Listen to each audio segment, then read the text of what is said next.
All right, ladies and gentlemen, welcome to another episode of Beyond the Claim, and we're here at our beautiful in-person studio, and I'm very grateful and lucky to have Shane O'Dazier. O'Dazier, yeah. You made it sound a little more sophisticated than it is. I like it more sophisticated. Can I say O'Dazier? Yes, sure, you can. Shane, thank you so much for coming on the show. Thank you for driving out here and meeting me in person. Well, I appreciate you having me. I really do. For sure.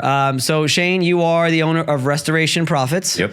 And I'd like for you to tell me a little bit about yourself. But before you do, I just want to tell the audience why I found you so interesting is, quite frankly, is because, well, you've managed to grow something, really scale a company, and you've managed to do it very, very lean, very, very thin. And I found you on I think it was Facebook when I posted a story about manifestation, and you sent me, honestly, Shane, it was life-changing.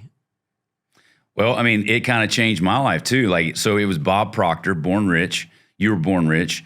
And yeah, it's like, obviously I don't have like the resources to show you here today, but like I use a vision board and like a morning formula, and like this stuff really it came true. Like I would put a convertible on there because I wanted a convertible. And then and this is so ironic, and maybe one day I'll be able to show you this, but like I had a BMW convertible on the board. Okay. No reason why. And then within like 4 months, my wife just brought home a BMW convertible, right? Like, and little things like that happen. And all I'm saying is you can't explain it away. You can't explain it away. And I never was a mindset guy or a frou-frou guy. But then I bought into a coaching program. It was Taylor Welch, Traffic and Funnels, their client kit program. It's gone, by the way, now, so you can't get it. But yeah, it was just, there was a big mindset thing, and I had never really thought I had a mindset problem. And then I got in there and I realized I had a really big mindset problem. So after diving in real deep, I found Bob Proctor, Psycho-Cybernetics, and I really went all in, and it's just like, it really has completely changed my life. What was the mindset problem? Limiting beliefs? Limiting beliefs. So like, for one thing, like for me, I didn't get into Bob Proctor because he was like law of attraction, because I was like a Christian guy. Like, and I was like, you can't believe in, they're talking about praying to the universe. And so like, I literally went through some of his material and then tabled it for a while. And then I picked it up, and then to find out that he was a Christian too, right? Like, so he was just, but that's a good example of a limiting false belief that I grabbed and I just set it down. And so like, it's one of those things, like once you start pushing through some of your limiting beliefs and some of your false beliefs, it's just like this. I say, and like with my clients, that if I can break one false belief for them, right? If I can just convince you and show you that the tooth fairy is not real, the minute you realize that, it won't take very long. You go straight to Santa Claus. Right. And the first time the first scale falls from your eye, you question everything, right? And that's what I learned from some of my direct response marketers like Dan Kennedy, right? And the copy that they do, if you can just lead them to find that. So anyway, all that to be said, those things started happening for me, and I just started diving deeper and deeper and deeper. And then, of course, I got into Think and Grow Rich. And so it's just how all of these people come to the same 3 or 4 books, right? And it's really cool how it kind of cascades from there. Well, the most famous book of all time is Think and Grow Rich. Yeah. It's the same thing. Yeah, exact same thing. And you can tell, like, Bob's teaching, you can tell that he was heavily influenced by Napoleon Hill, and then how Tony Robbins was heavily influenced. It's all the same. Jim Rohn. Yeah, it's like, and so I love, so the big 3 that I love is Bob Proctor, Born Rich, Jim Rohn, and then Grant Cardone 10X, right? Because Bob is like the manifestation, law of attraction, get your mindset right. Jim Rohn is the small daily habits. And then Grant Cardone 10X is like, it just takes more than you would ever anticipate. And those 3 books together all changed my life. Well, before we actually start the show, I was actually, when you sent me that, and you obviously sent me that for a reason, I'm like reading Joe Dispenza and listening to Bob Proctor at the same time. I was on a whole other level for like a good 3 months, man. Yeah. It was very intense. I'm glad you liked it. I loved it. One thing that I'm also in the middle of a coaching program too with Dan Martell. Yep. And he's very much all mindset, like all of it. And it's just funny. It's like, it's not about, and we're going to get into systems and processes and who actually Shane is, but it's really not, in the grand scheme of things, it's not about your systems and processes and sales and marketing and all. It is, but you have to have the proper mindset, and you have to believe in yourself. Yes. What do you believe? Because if you don't believe in it, like well or in enough, yourself. yeah, you won't push hard enough to get through the stuff, right? And so it really starts with belief, and belief controls everything, and that starts first in the mind. And again, I'm not trying to be frou-frou in any way, but like, it's just be frou-frou. It doesn't matter. I tell. It's like, what do you want to do it, or do you think it's going to work? Do you think it's not going to work? And that's the reason why, like, honestly, with our coach, and you're right with both. Yeah, and that's so I don't give out references, okay? Because see, number one, they're not going to explain it to you any better than I will, okay? And then number two, if you're looking for a reason to fail, you're going to keep looking until you find someone that says it won't work. And so whatever it is you look for, that's what you're going to find. So you just need to decide, do you want to find a way to make it work or a way to make it fail? Whichever you seek, you will find. Sense it, desire it, expect it is what I learned from Dan Martell. So mine goes a little bit different. This goes back to the manifestation, because like you have to go from I grew up in a trailer, okay, no money at all, but in order for this, you have to first normalize what you're trying to achieve. Like if you're trying, so when I put this board together originally, it was these things that were outrageous for me, outrageous. So, but you have to normalize it first. And that's why you can tell yourself a lie. You look at it over, and so you go normalizing it to like believing it, to expecting it, to demanding it. I like the demanding one. Right? But the demanding, that's the last one. Well, that's what helps you execute at the end of the day. Go all the way down, yeah. And that's why, like, I don't know where I stand with my children about what I give them, because if you notice, like, why do actors' kids wind up to be professional actors? Like, they expect it, they believe it, and they demand it. Right. That's it. Right. Like, how do you get the Mannings to all be quarterbacks? Like, how does that happen? Right. I don't know.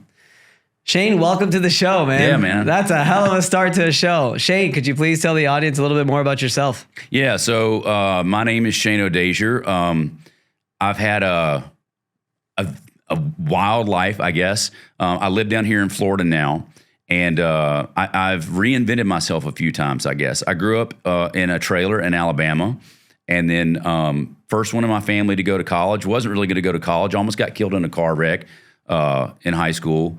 And wound up going to college, and I didn't play music, and then I didn't get to play football my senior year. That left a really big emotional hole in me, I think, because like I love football. That was what I lived for.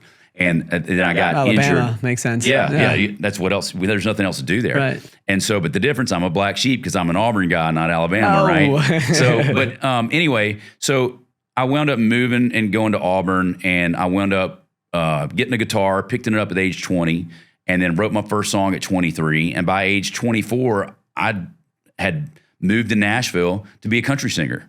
Wow. and I lived in a trailer. So, and this goes back to mindset. So, where I grew up, a good life was making $15 an hour climbing poles for Alabama Power.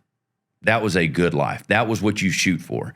And looking back now, I don't even know anybody. I didn't know anybody when I was a kid that does as well as I do now. I didn't even know anybody. Does that make sense? Yeah. And so like you have to get out of that environment, because here's what happened. I went to college, and then I moved back to a trailer with a college degree because I was still with my old high school friends. You understand? And the old mindset. Old mindset. And so I was just sitting around one day, and I'm not going to tell you that part of the story. Like divine intervention. We were driving to Kokomo, Indiana. Okay. And I worked for a company called Osmos, and my serpentine belt broke as I was driving through Nashville. It broke.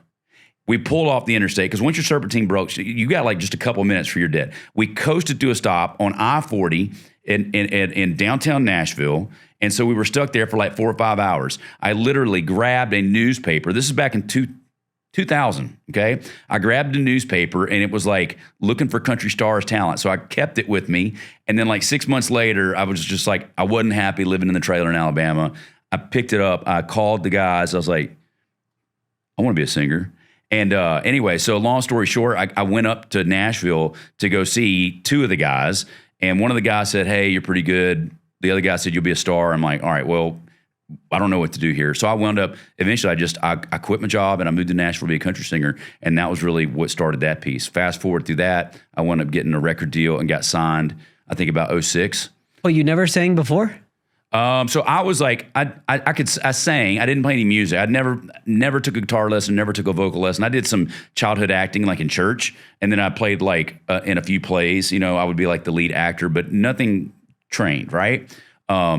So yeah, but I do remember specifically at the age of 23, like, how do you write a song? It didn't make any sense to me. And then I eventually figured out how to write a song in the same year. And then within like 18 months, I was like, I'm going to do this for a living. So it's like, yeah, it's imagine picking up golf clubs at 23 and you're on the tour by 26. Wow. It is insane. But yeah, that happened. And then, and I wound up getting signed. I went up getting a booking agent. I toured for a while. First song was called I Hate This Town. They can Google it later. I tell everybody if it was really that good, I wouldn't be here now. So like, it's not, but looking back, it was a lot to accomplish. So I did that, got through that. And then I met my wife in 2009. I asked to be released. Honestly, being signed and not being sure if you're going to be famous and rich is a lot of emotional pressure. Probably a lot of pressure for a guy in his late 20s, early 30s. And so I'd had enough, and I was like, I met Jamie and I was like, I want this one. So I asked to be released from my record deal. And then I started my first company, Simple Solutions. And then there was nothing going on in 2010. In case you guys don't remember, we had an economy crash, 2009, 2010. And then, so Nashville flooded in the May floods of 2010. So that introduced me to restoration. And then I fired up a restoration company and then wound up getting out of the restoration business. I started this business in 2017, 2018.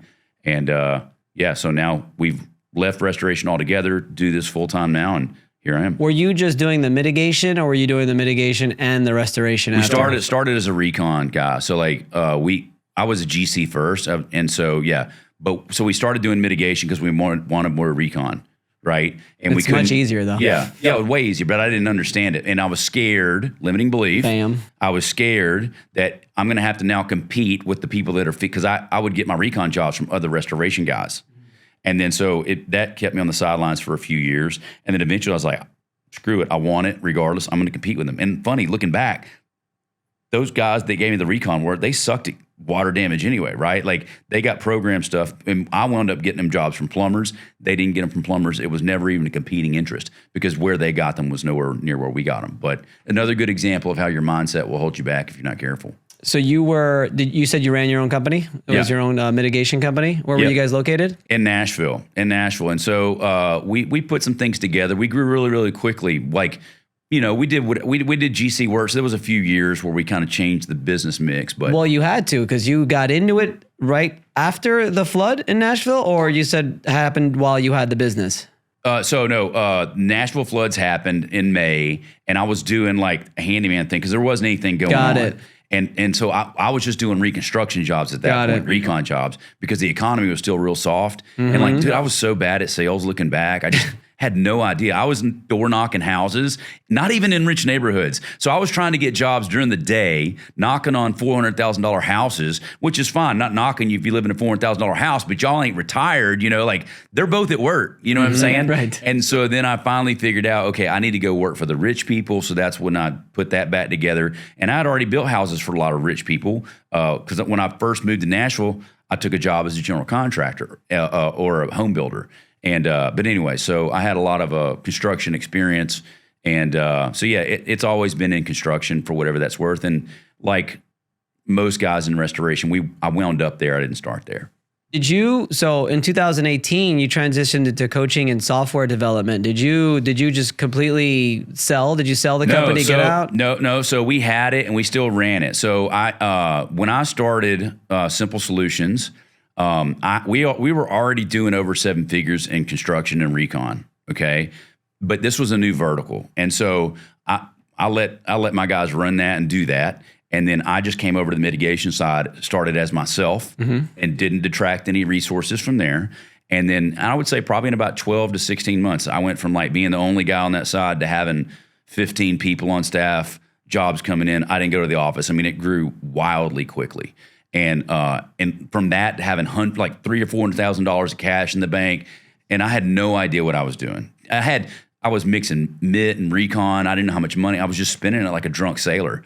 And so looking back, I wound up setting the business on fire, but we grew so quickly, I phased out of that. And then I had a general manager, I hired a lot of family. That was probably not the right thing to do. But at any rate, I had stepped away and it was running itself for a few years, but then we had some stuff pop up. The general manager, who was my exit plan, wound up leaving last minute during COVID, right after it happened. He had been doing stuff on the side.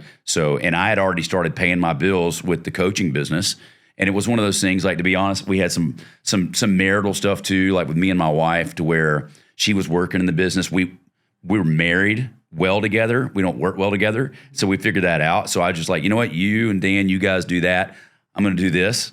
And so, yeah, it wound up that it just kind of set itself on fire over there, and I just let it go. My wife and I have always been very happy that she's a pharmacist and I'm a public adjuster. Some people can do it really well. No, like we're completely separate. Some people can do it really well. For me, Jamie and I, we're just not that, you know? So you're something else. If your audience, like, don't feel bad. Like, if it's going to be work together or stay married, like, stay married. Right. So what was it like you obviously did it strategically. So you went all in on the coaching business. But wait, real quick, you said software development. Does that kind of run hand in hand? Yeah. So I started my software company now is called Flowmation. Okay. I started the LLC in 2017, I think it was.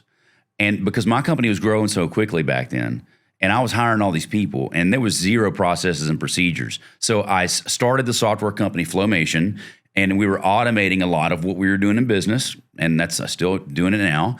But it's funny, the software I was building back then is not even the one that we actually sell now. And partly because my management style, I was trying to manage processes and procedures top down, like, guardrails to squeeze it in. And now I'm more milestone. Instead of pushing, I pull it, right? And so my entire philosophy has changed. And the product that we sell now is entirely different too, but the name stayed the same. So that goes back to, like, if you just have a vision and keep at it, you don't know how you're going to get there, but you'll get there, and it's going to be different than what you think. So I started studying marketing because I knew I didn't understand marketing. I was good to belly sales, but that's only building a relationship with plumbers, because I knew that I could serve you better than anybody else, and then I'm willing to walk through a wall of shit twice for you. And I knew that I could do that. And so, but that doesn't work when you're trying to reach an audience across the USA. Nobody's in a phone booth. You're fishing in the ocean. So I knew that. So I started studying marketing, and I found Russell Brunson. And so at that point, so I was studying marketing, learned how to sell my software, built the software, only to find out that most people lacked the sales and marketing skills that I had for restoration. So I learned all the marketing stuff to wind up, in turn, sell a coaching product and a coaching program for restoration contractors. Yep. Wow. And so because I realized, like, that's what they needed more than the software. They weren't growing as quickly. And so then really with Russell Brunson or just whatever else, like, the way that I got it is he sold me into an info product, a 6-month, $2,000 info product, and they give you the software. And I said, you know what? If that's good enough for Russell, that's what I'm going to do. So that's what I do now. I sell him a coaching program, and I give him the software. Oh, that's genius. Because the software is sticky, the coaching's not. And it's hard to get out of the software. And nobody wants to buy software. They want to buy coaching. And it's hard to get out of a software once you're in it. Very sticky. I still have my account with Russell, and because I got one funnel that is still in there, and I've been paying him for 6 years. That's hilarious. Man, that's awesome. So the software company is still. Do you ever sell the software without the coaching? No. Or is it the coaching they buy and they get the software with it? Yep. So we sell them, and then the hook is the software. So obviously you're a marketing guy now too, but you originally said that you weren't. You had to learn it. But I feel like in deep inside, you're a real systems and processes guy. That was an emergent property. When the restoration company was growing as fast as it was. Because you were overwhelmed. Bad. Like, I'm telling you, I was on Adderall for a couple years, maybe 3 years. I was going to the office at 3 a.m. because, I couldn't stay that late. I had a wife, and I learned that if I wasn't home by 7, it was a problem in paradise. But I knew that I suddenly found out she never knew what time I left. So I started leaving at 3 a.m. And dude, I bet I grinded from like 3 to 6 p.m. at night for probably a decade.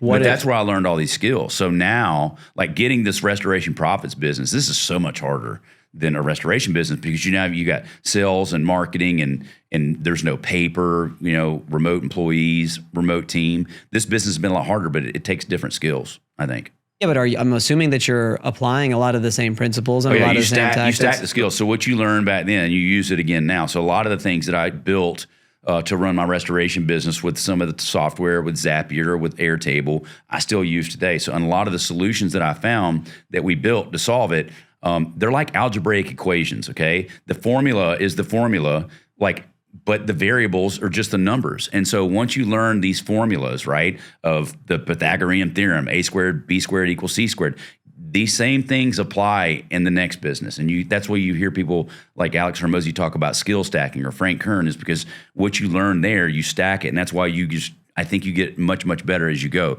because you're learning a higher skill set. What have you applied from there to your new business?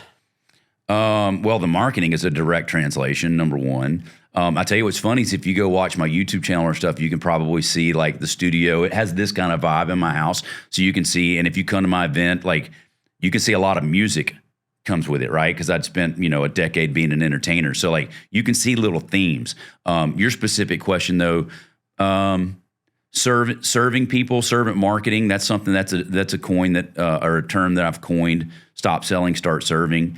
In restoration, I serve plumbers. In this business, I serve restoration contractors, but I serve them with my content. And so I make a ton of free content, and then that winds up creating the goodwill that brings them to me. I was more talking about the systems part. So if you could please tell us about your framework. And your framework, I love it. But did you get that from running the restoration company, and you now use it also? That's kind of where my question was going. Yeah. So framework philosophy is probably one of the biggest things. So I used one software, and then it didn't communicate with another one. So we wound up pushing stuff around into AirTable, which is a database, right? And so these are more the tools. Maybe I should double click into exactly what you're trying to ask me in terms of like, what did I learn back then that's helped me scale to the degree that we have now? No, I'm really interested in the 3S framework. Okay, simple. Okay. I love how you said, maybe I should double click. Yeah. But anyway, the 3S framework. I got that from the besties. I watch their podcasts all the time.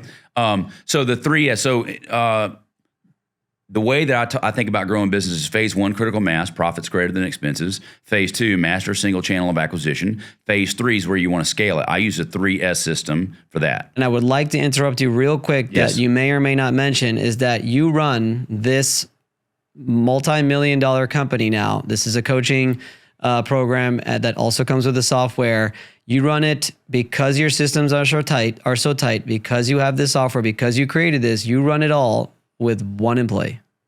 Yeah. So we have one employee. She works remote.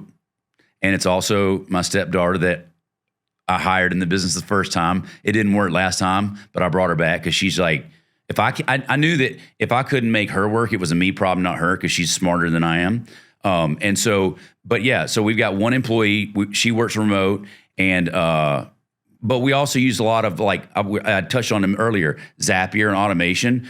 I probably automate 80 hours worth of work every single week. So that's 2 full-time employees. And then it starts to make a little more sense, right? Like who can run a $1.5 million business with one person? Well, the whole AI thing they're talking about before the end of the decade is a $1 billion company with just one employee. I mean, I see that 100%. They're talking about that happening. Yeah. And to the other side, this is not to brag, but like I'll probably work barely 30 hours a week while I do this. I mean, I create content every Friday. I don't take any calls on Friday. I take my kids to school. It's a 1-hour ride back and forth every day. Like I've put a lot of constraints. I don't get on airplanes for business. Everything is done remote over Zoom. The coaching calls or the coaching program, it's done virtually. So I've really put a lot of constraints, and maybe that's why it was so much harder to get this one going. But yeah, because it's a lot of work on the front end. Yeah, but the constraints allow you to build a much more, like if you don't put constraints in there, you're going to build something that's going to eat your time and eat your life. What are constraints? Like, for instance, I'm gonna take my kids to school. I'm not gonna work over 40 hours a week. Yeah. I'm not gonna do any in-person stuff. Guys would be like, "I'll pay you $20,000." I'm like, "You can't pay me enough, dog. I'm not leaving." Because the minute I do that, then if I'm willing to take $20,000 from you, I'm willing to take it from him, and I'm not doing that. So last night I woke up like you did, but I just woke up. I couldn't sleep anymore at 3:30 in the morning, and I went all in for 2 hours just on AI. I was just learning more and more about AI. And where I want to get to here is I definitely want to start automating. I reached out literally on the way over here to my assistant, and I said, hey, I need you to go on Upwork, and I want you to look for a Zapier coach, consultant, implementer, knowledgeable person I want to start them on at least one project.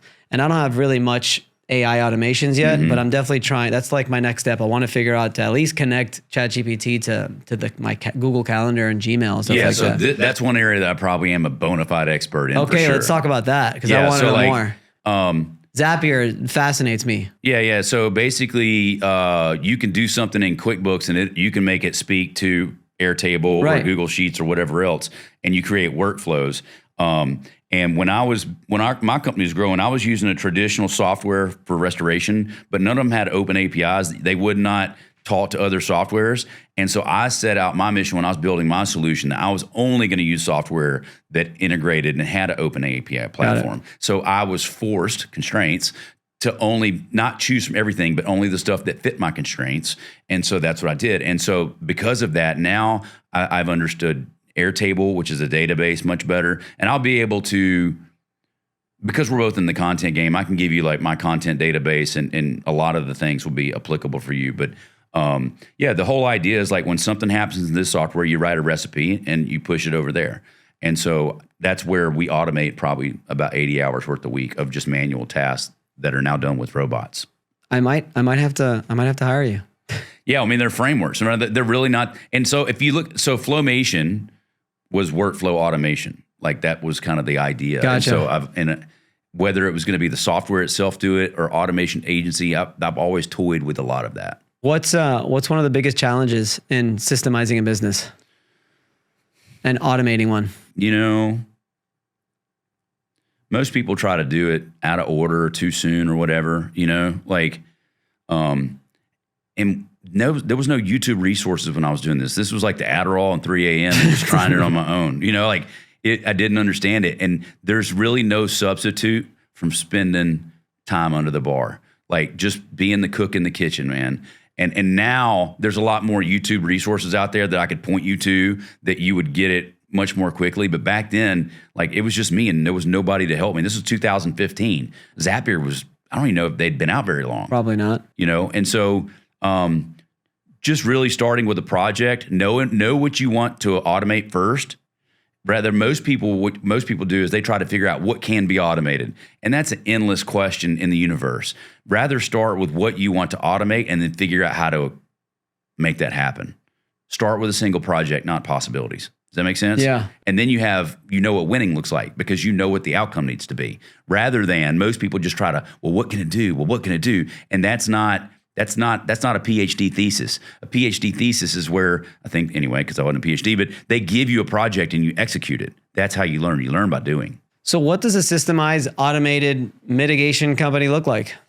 So like for us, we give our clients, when they submit the job intake form, it can you can create, it will name the job automatically, and then you can build some webhooks or Zapier recipes to where now it'll create the job in Company Cam or create the job in Encircle or create the job in QuickBooks. And it's all done with automation when you submit the form, and all of the naming is already done. So all of that double, triple, quadruple entry no longer occurs. Got it. What else? That's one example. And the other one, you're updating job files. Every time you update something, instead of you having to update it in 4 or 5 different places, it all gets done once. And then, so that's the one idea of like updating things in a system. The other one is like when a job file or something meets a certain criteria, then notify somebody when it fits that criteria.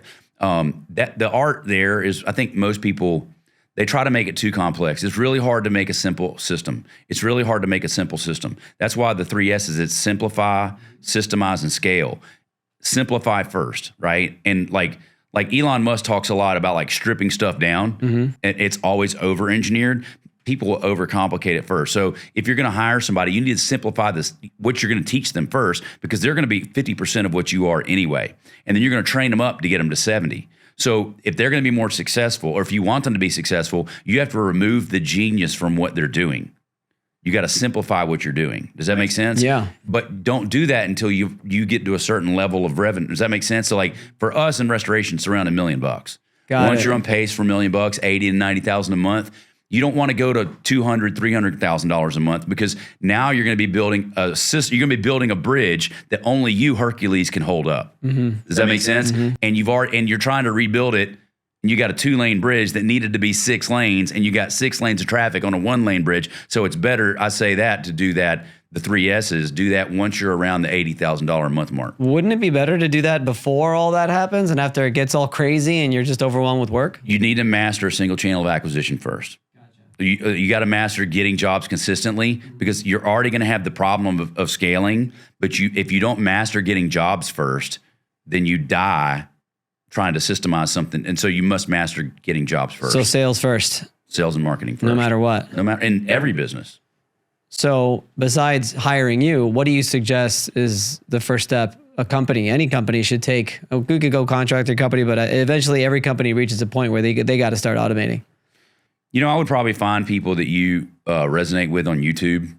Honestly, honestly, no, like not me, because I'm only going to help you for building a restoration company. I don't help with like systemizing things. Well, no, let's try to implement both. Like, yes, you only help with restoration contractors, but at what point, like, what's that first step when they're just like, okay, here we go, let's do this, and There will be guys out there that will try to systemize your business that don't know anything about restoration contracting. Yeah. But that's the other problem is so that's the reason why most guys can't build software, because they cannot articulate what the hell they want or need. They don't know. Right. And I go hire a programmer, some wizard, and he's like, "What do you want?"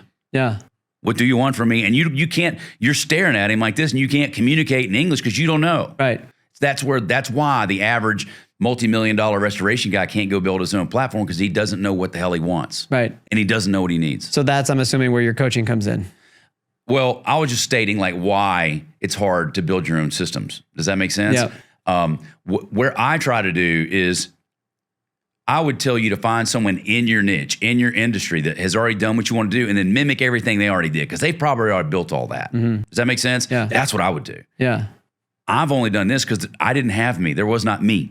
And I'm not, if you notice, I'm not teaching guys to get what I bought, what I built. I give it to them. Does that make sense? It's like, it's in the box solution. It's probably similar to what a lot of the stuff that you do, I think, with your avatar and with your niche. Right. But yeah, I probably am a little more tech forward. But yeah, I would say find someone that you want to follow in your niche, and they've probably got a solution already for that. How do you have your whole coaching program set up? Like, what's the method? In terms of like, what's the magic, or what's my operations of my week? No, I'd like to know what the magic is. Okay.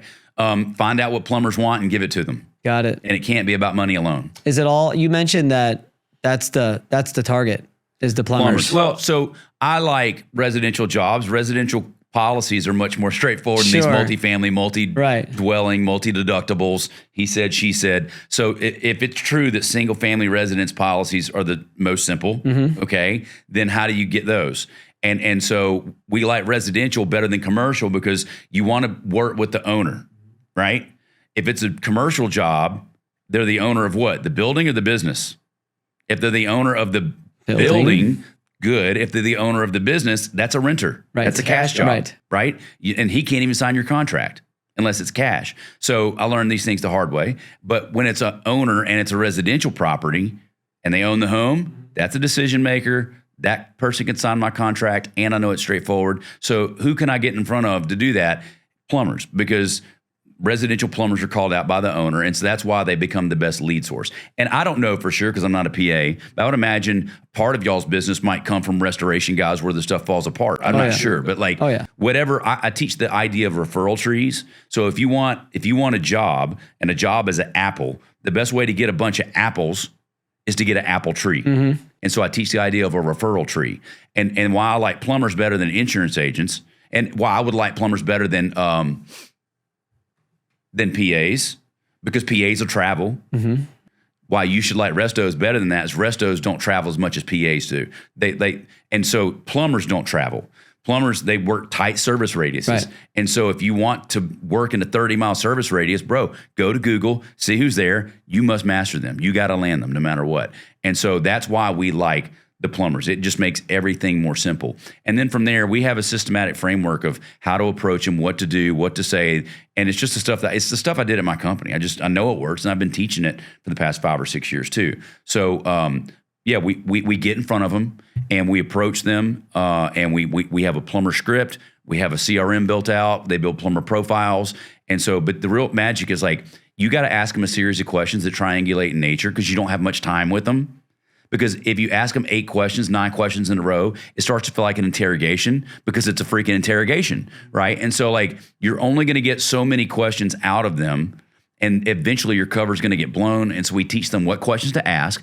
The right ones triangulate in nature. And if your cover does get blown, we show you how to spin out of that, right? And then how to follow up with them on call 2 or call 3, all of that stuff, right? But ultimately, we ask those questions so we can find out, what do they do when they see water leaks now? Do they clean it up themselves? Or do they refer somebody out? They work with one company, only one company, 2 companies, they get a referral fee. If so, how much? If more than one company, it's 2 companies or more, does the lead have to go to the office? If the lead does not go to the office and they can choose from one of the 2, that dude right there is the decision maker. That dude right there. So I'll tell your audience for free, like, one of the things that we do in the program, you may teach you, when you try to get in front of plumbers, here's where you're going to get stuck. You're going to call them on the phone. You get stuck at Karen, the gatekeeper. Of course. Yeah. You may tell you one of the magic things in our coaching program. I'll tell you free. Ready? You want how we get by Karen?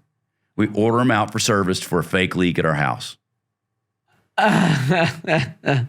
And we run the plumber script on the technician. Got it. Does that make sense? Yeah. And so you can run it live over the phone too, but that's just one of the 6 or 7 different ways. But like, when I say like we give them a playbook or a program, like it's that, and then we run those plays every single week during the coaching program. How's the restoration business these days? Just in general, the industry.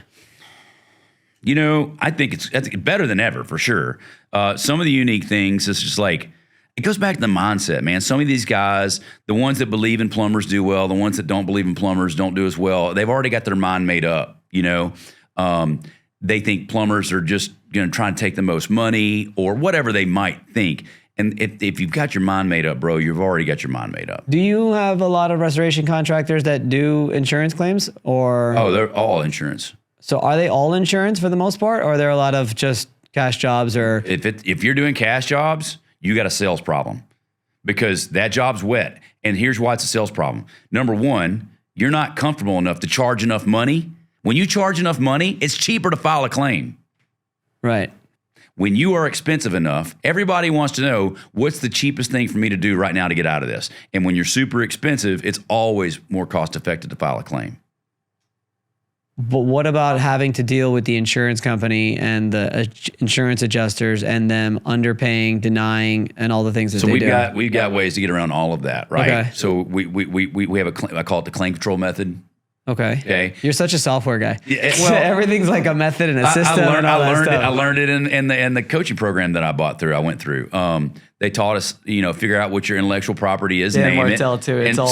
So you can go check the servant marketing method. I got that domain. Check claim control. I got that. Our estimating and invoicing, muddyscope.com. I got that. And so, but all of those are back-end solutions to the first problem. Once you learn how to get water damage jobs consistently, all those problems you described are going to come, and we can help with all those too. Okay. Well, we got to fix the first problem first. Leads. Getting enough jobs. Right. And so if they are cash, it's probably a sales problem.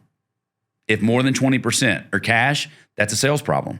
You don't possess the power of persuasion, and that's the same reason. Why? I feel like that's a hell of a way to persuade people to get them to pay cash. It's an easy sell. Because the dollar amount is not as much if you know how to play the insurance game the right way. Until the insurance company starts breaking your balls or lowballing you. Are you familiar? What would you say the average clean Cat 1 water MIP is or would be? Or are you familiar with this at all? Yeah. Maybe, it may be completely outside. Very familiar with it. Like, I mean, I'm not a MIP guy, but how much the average job is? Clean Cat 1, not a ton of demo. $5,000, $10,000. Yeah, just for the MIT. Mm-hmm. Yeah, so 5,000 or 10,000, those are two completely different numbers, right? I would probably say closer to 10. Most guys are probably closer to 5. Oh, okay. Most guys are closer to 5. We give our guys invoice templates, okay? And so I don't want to get started on that part because that's a whole different topic, right? But they wildly undercharge. They wildly undercharge. Okay. And so, but if everybody thinks that they overcharge. but if I'm the most expensive, you can't be the most expensive because I'm the most expensive. Both can't be true. These Helene floods, boy, they've been so wild. But to go back to the thing about the deductibles, in many cases are $1,000, $2,000, $2,500 for water, not for roofing. Well, that's why we're in water, right? In many cases, $1,000 or $2,000. If you have a $5,000 MIT, you're going to have a $10,000 rebuild. So that's $15,000. It's much more cost effective to file the $1,000, $2,000 claim than pay out of pocket. Does that make sense? Yeah. And so why would they be? Oh, I see. Why what would they you're pay saying. cash? Because they don't know how to play the game of the insurance company. Right. They don't want to wait. But most people are not going to pay $10,000 or $12,000 out of pocket. Right. So then you're going to have to So settle they're for losing a less. ton of sales jobs, even though that's still a sales problem. Even though you're still getting the sales jobs, your opportunities are going to be way lower if I dig into your books. Well, yeah. You'll ultimately, the end revenue is going to be a lot less, obviously. Well, right, but that won't show up. You won't see that until you look at leads and how many calls you got versus how many you sold and how many you closed. Right. When I get into your books, I'd see that real quick. Okay, gotcha. Well, how does one? You talk about servant marketing, stop selling, start selling. Obviously, restoration is a super competitive industry. What do you suggest is a strategy to help contractors ultimately dominate? Master channel of acquisition, like figure out who you're going to be, right? If you want to focus on a gateway job, number one. If you're in restoration, it's going to be water or fire. Everything else, contents, mold, all that comes after a water job or after a fire job. Mm-hmm. So figure out which one of those only focus on gateway jobs and pick one. Pick one? Pick one. Pick one. You don't need 9 shitty curveballs. You need a fastball or a slot. You need one pitch. You need a Randy Johnson. Doesn't matter what the count is. I can throw this for a strike and get it over on anybody. That's mastering a single channel of acquisition. Most people don't do that. Does that make sense? Yeah, they just want it all. And that's where we teach, and we teach that, but only with plumbers, because we think that's the best. Because if you can learn how to master plumbers in Sarasota, that same thing works in Dallas, Texas. It works in Topeka, Kansas. It works in Sacramento, because locating a plumber, figuring out how to approach them and land them, that skill travels anywhere in the country. That's why, I didn't start doing that on purpose. Like, plumber's just what I learned, but I've learned that this is running the football in the NFL. It travels. And so that was a coincidence. Maybe I just got lucky for that. So target the plumbers in your local if you're in area. restoration, if anybody else, if we're talking to just PAs in their business, my advice would be figure out how you're going to get your jobs or get your leads. Is it going to be by partner with a resto? Is it going to be by, I don't know, however else you guys get it. So ultimately, though, you're talking about building relationships. Yeah, networking. We're not talking about digital marketing. We're not talking about content right now. We're not talking about funnel building, nurture sequences, or anything like that. Maybe your first 60, 90 days, you got to get to critical mass first. So you may have to be on your knees freaking working in the mud, okay? Mm-hmm. You got to do whatever you got to do to get to critical mass where profit's greater than expenses. Everybody figures that out within 90 days or they go out of business because they're out of cash anyway. Yeah. So but the problem is once they hit critical mass, they don't master a single channel of acquisition. They still keep doing all these things. They never master anything, and they burn out in 3 years because they're okay at a lot of things and they're not dominant in anything. So is that the bulk of your students? Because you said to use your software, you want to be at over 1 million, but then we're also talking about getting out there building relationships. Yeah, so the software that I give them originally, like, it does contract signature and a lot of the other basic stuff. But it does everything. Yeah, if you're I don't start teaching them the software until we're like 60 to 90 days through the coaching program. We're only focused on plumbers. We're not learning software. Got it. We're here for plumbers, dog. That's it. Because everybody's going to want to play with the software. That's the sexy, fun thing to do. You need to learn how to get jobs right now. At what point do you suggest starting the whole digital marketing and we do that content strategy? We used to have a 30-day program where we could take you could launch your company, $500. We'd show you where to get the internet leads, exactly how to buy them, exactly how to answer the phone, call them back on an unrecorded line, hang up, get your money back. You can do that in 30 days. I can show you how to make 30, 50 grand in your first 40 days of restoration, 100%. That happens in the first 30 to 40 days, and then we'd sell them into the core coaching program around day 60. Do you suggest it happens that fast? Online marketing for? Yeah. But you can do pay per call because you're obviously very good at it. Yeah, but so So online marketing and pay-per-call internet leads, that's popcorn and Butterfinger. That's the fastest calories. You need 2,000 calories. So I let you eat that in the first 60 days. Okay. But then we got to transition you to broccoli and tuna. That's plumbers. Does that make sense? Most people stay on the junk food and they never master the good stuff. How do you suggest targeting the plumbers? What's the strategy? So we pick them out. So I show you guys in our Coach Pro, we show you how to pick out the guys specifically through Google guaranteed LSA, where you want to be. And then you find the guys that are like, and I have a term called shadow plumbers too. And that's where you can find guys that, it's kind of a ploy, but I would say like, sometimes, hey, if you're plumbers, they're getting pursued all the time. You got to find the plumbers that nobody knows about. These are shadow plumbers. These are guys that operate in the shadows in unmarked cars, unmarked vans, because there's a lot of them out there. And I show them how to find them on Thumbtack. So that's a sexy idea. But at the end of the day, the best ones to go after are the ones that dominate Google Maps and spend money on ads and get in front of those plumbers. That's the best way to do it. Most guys just have that mental block that they can't do it. So you do suggest a form of online marketing to ultimately target the plumbers and build. No, you literally just go find their name and number, and then you get in front of them, run our plumber script, find out what they do now. Like it's all guerrilla marketing. It's all order them out for service, all that stuff. And okay, are you allowed to like sign a contract with the plumber, an exclusive, like, hey, no, right? Yeah, I mean, I guess you can. It's a handshake. No, I mean, I'm assuming you're going to say no. I was just wanting to ask. Yeah. So a lot of them do put that like, hey, we've got this deal. I'm like, that's cool. People get divorced every day. So That's true. We pick out the right ones. And we stay a cadence around them. And one of the things I used to always say whenever I would feel like I was bugging them or bothering them, I would say, listen, Vince, I don't mean to bug you, but I told you I'd call you back today at 2, and I just want to get a chance to earn your business. And so like, if now's not a good time, you tell me when. And I would set the time right now, and I would call you at that minute in 3 or 4 weeks. And then eventually I'd be like, hey, Vince, if I worked this hard to get your business, imagine what I'll do to keep it. Yeah. And it's that persistence. And so here's a Shaneism. And I built this from Think and Grow Rich. Real quick, I tell people when they try to negotiate my fee, and I break their balls on it. I said, if I were just to come to me negotiating to you, how do you think I'm going to be with the insurance company?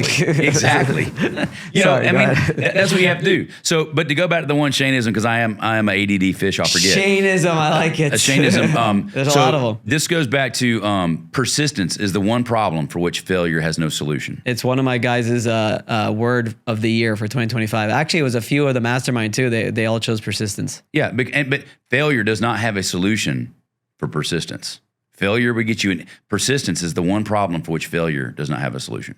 And I kind of took that out of one of the Think and Grow Rich things, But like, if I could, like your superpower, persistence is a really good one to have. Keep fucking going. Yeah. Like if you never quit, you can't lose. Exactly. Can't lose. I find it fascinating, Shane, that it's like, I feel like we did this like weird thing here because we went all in on software, automation, Zapier, all these things, when ultimately your strategy for building your business is all person to person, word of mouth. Yeah. Yeah. Well, but if you think about it, all these things that we're talking about, that is how you automate the system, the operations. Okay. Right? So the relationships are how you build a business. Right. The automation is how you manage it. Does that make sense? So I guess my next question was just, it's still in regards to the marketing. Is there a way to automate that? AI that?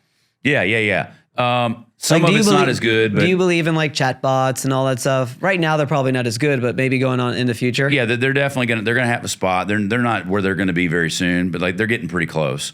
And so instead of trying to automate everything, automate a single function, a single task, and build a bot that can execute that really, really well, like a follow-up. So like, and we'll do more shows and I'll be able to show you good examples. I've got one of my lead employee, Peyton. She's actually working at building out an AI bot right now that's going to handle one specific thing on new inbound queries, and it's going to qualify them in a conversational tone. And then so we're going to do that one, and then we'll also do it for if they book a call with our team and they don't get on the call, then it's going to be a conversational bot that follows up with them. Instead of it just being one static message every single time, it's kind of like, and we ask them for weekly wins. And you could it'll be teach it. dynamic, right? And it'll look and feel just like a human. And you can put parameters that if it does this, jump over to this channel. If that does this, jump over to that channel. And that's a lot of the human stuff that you're able to automate that we could automate it before, but we couldn't put a dynamic message in there like you can with AI now. Can you take me a little bit behind the curtain of running a $1.4 million company with one employee? Yeah. So Monday we do operations calls. So I take my kids to school. And then after that, I come back, have my coffee, talk to my wife about 30 minutes, and I go get in the office. And then we do a daily sales huddle for about 30 minutes. It could be 10 minutes, but we like to talk a little bit. So I've also got a 1099 sales guy that's kind of an appointment setter too. But anyway, so we'll do a little huddle on that, pass stuff back and forth. And then after that, I probably do 2 hours of operation calls throughout the day. So I can run the entire business on really 1 hour of operations calls. We run an issues list that's basically comes right out of the book Traction. So we run so that's a really good book for somebody who wants to and I don't message my team with problems anymore. I put them on the issues list because I don't want to distract them and get their attention. So we put it on the issues list. We talk about that every Monday. Yeah, because we have a dump folder just for Vince. Yeah. And so you just get it there and then come back and look at it every Monday. You ever look at it on Monday and be like, what the hell was I even thinking? I don't even know. Yeah, so that's the thing. I like when they're like, so what's this about? And I'm like, I don't know. Yeah. And so if you don't put enough detail in it, it becomes useless. I've learned that. So, but we also do rocks. So we've got like 2 or 3 rocks that we try to execute. And so we'll set forth some goals. We'll do a quarterly rock meeting, and then we'll do a monthly review meeting. So when we look at the issues list, we look at those things and we'll say, is this issue standing directly in the way of achieving one of these 2 objectives that we said we're going to achieve? And if the answer is no, we don't even spend time on it. We put it in discussed and tabled, and we move on. And then we have a 1-hour meeting. We're going to have ours next Friday. We'll look at all of the discussed and tabled in a 30-minute call, and once a month we look at it, and you'll be so funny how many of those things already fixed themselves throughout the week within the month. Yeah, so that's being efficient from that time. I'll do my sales calls, so I still do the back end sales for my company. I'll probably take about 5 or 6 calls a week. So I'll sell everything on that. And then so Tuesdays and Thursdays I'll do maybe 4 hours of coaching call or sales calls. All of my coaching is done and delivered through 3 group calls. So I'm able to do this, like this scales. Like I can run this at $3 million to $4 million of coaching with one employee. I have zero doubt. Because but you have sold. So when I sell somebody in the program, Peyton onboards, all the onboarding's pretty well already automated. All of that's dialed in. She could easily onboard 4 people a week, 5 people a week. And so if I'm only taking 5 calls, I can't sell more than that, right? And then we have back-end recurring products. So once they get in the ecosystem, they stay in after they graduate. And so we stack revenue from that standpoint too. So Wednesdays are is my delivery day. So everything I sell, I deliver on Wednesdays. So Monday, an hour and a half of operations. Tuesdays and Thursdays sales. Friday, I take off for content. I like it. So you've got a lot of international people as well. No, so I don't run my YouTube stuff like I focus on USA alone because I don't want to screw with the currency rate. You Canadians, okay? It's not my fault that our dollar's worth more, so that my program costs 1.5 as much. But you know what? You'll be making 1.5 as much money when you get over here. So we only work with guys in the USA. Do you have a lot of automations in this business as well? Oh yeah, like Zapier and stuff like that. Yeah, that was what I was saying. About probably 80 hours worth of tasks every week are automated. Oh man. Yeah, so like we have to talk more after the show. Yeah, so like if I sell a program or sell something, we add a tag, and then like all of these things get updated automatically. And like I built a lot of systems. That's awesome. Yeah. But look, a lot of stuff with AirTable, I can just give it to you, right? And then you just got to build the connections. But like what I would do is like, what's the most simple thing that we could build, and where are you spending most of your time? And then remove yourself from that activity, right? Because you're spending too much time on that activity. So we identify, can we get rid of the activity, number one?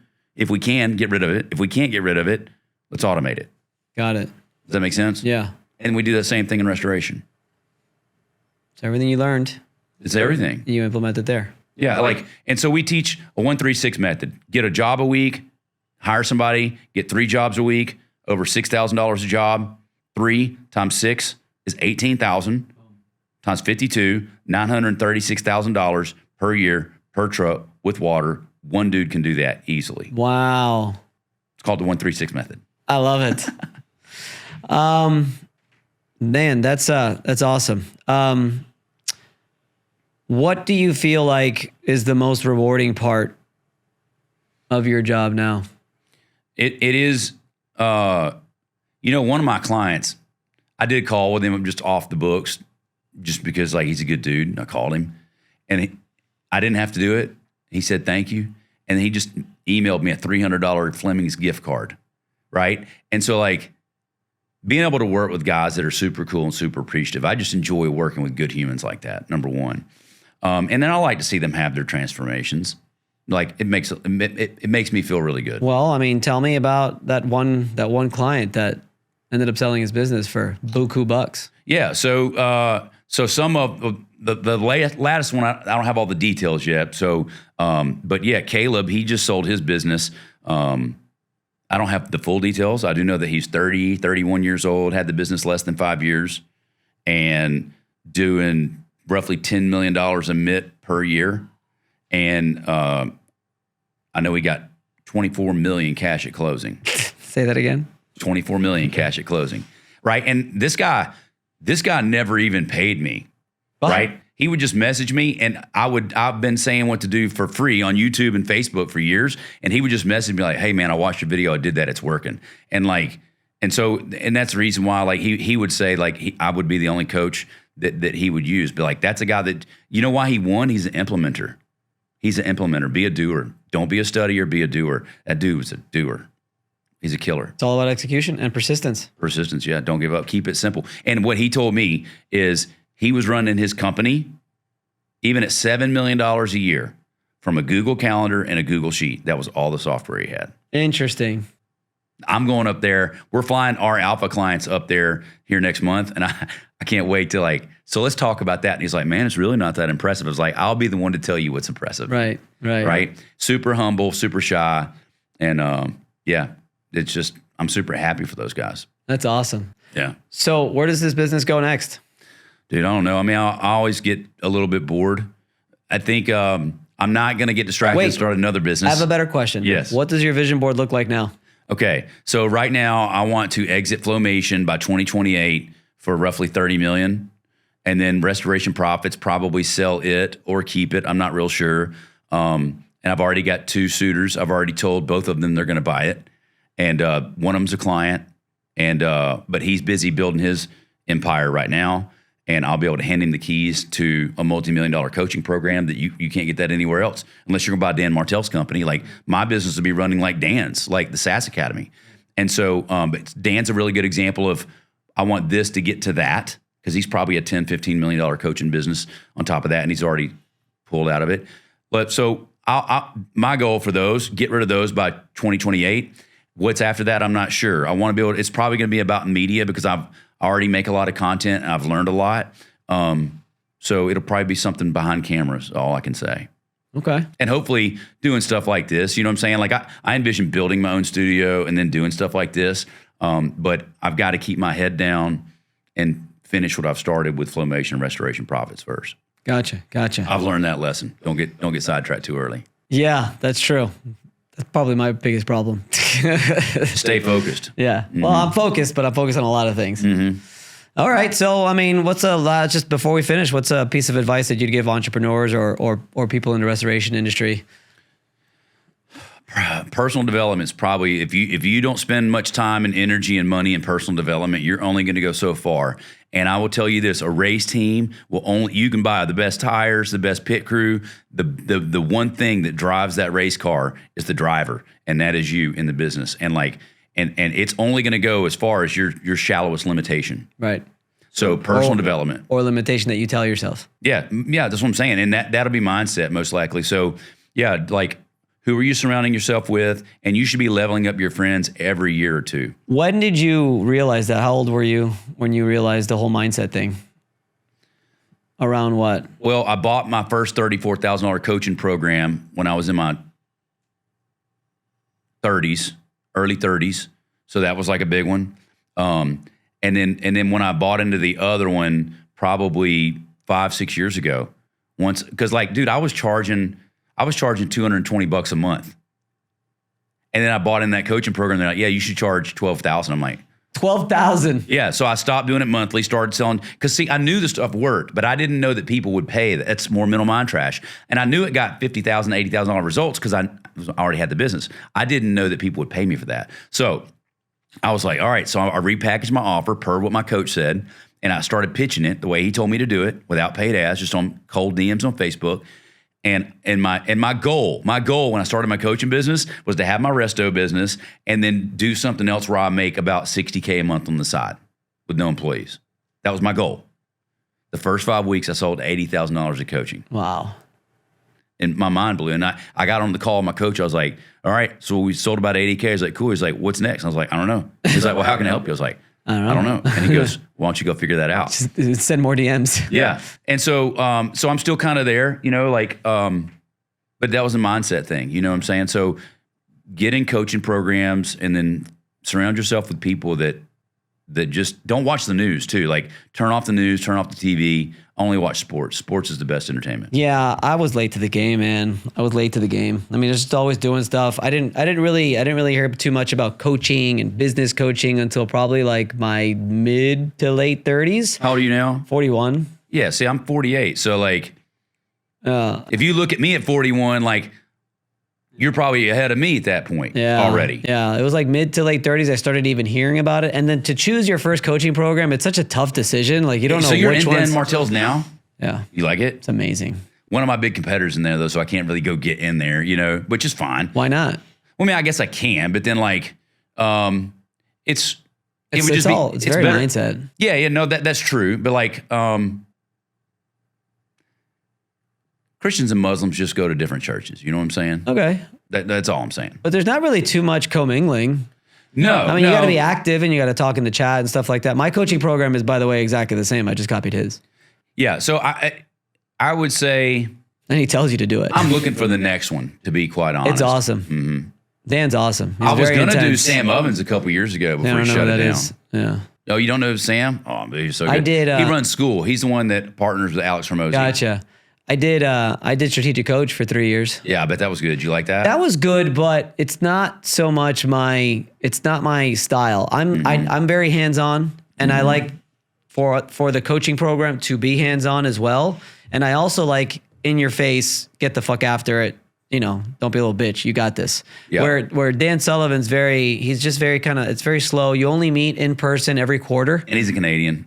So is Dan though. Yeah, that's what I'm saying. Dan is. Yeah, like Dan's he's got that Canadian vibe. But 3 months in strategic coach, you're not doing anything. Mm-hmm. And then you meet in person, which is kind of cool, but then 3 months there's nothing. And then 3 months there's nothing. So it was a little slow for me.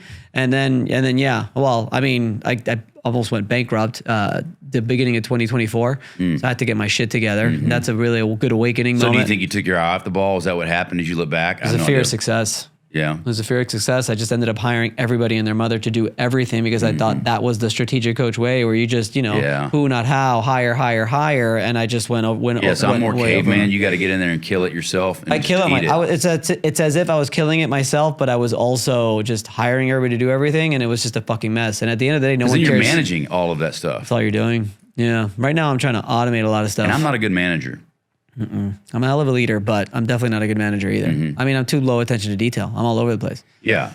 I'm looking past that. Way past that. And so that's a focus thing. So I have to, but or is that a story I tell myself? Exactly. It probably is. So we'll see. I mean, because I can't be, I don't know, good leader, bad leader. It's hard to say. Like there's a lot of mental trash in there for me, I think, still at this point. Well, Shane, I appreciate you driving over here. Yes, sir. And being here in person. We'll do it again. I know that we had scheduled to do online. I'm like, wait, you're in Florida? Can you come? And you're like, yeah, that was awesome. So I really appreciate that. If you don't mind, I'm probably going to save your number and pick your brain whenever I can. Yeah, absolutely. I really appreciate you coming on, man. Thank you. Yes, sir. All right, thanks. Take.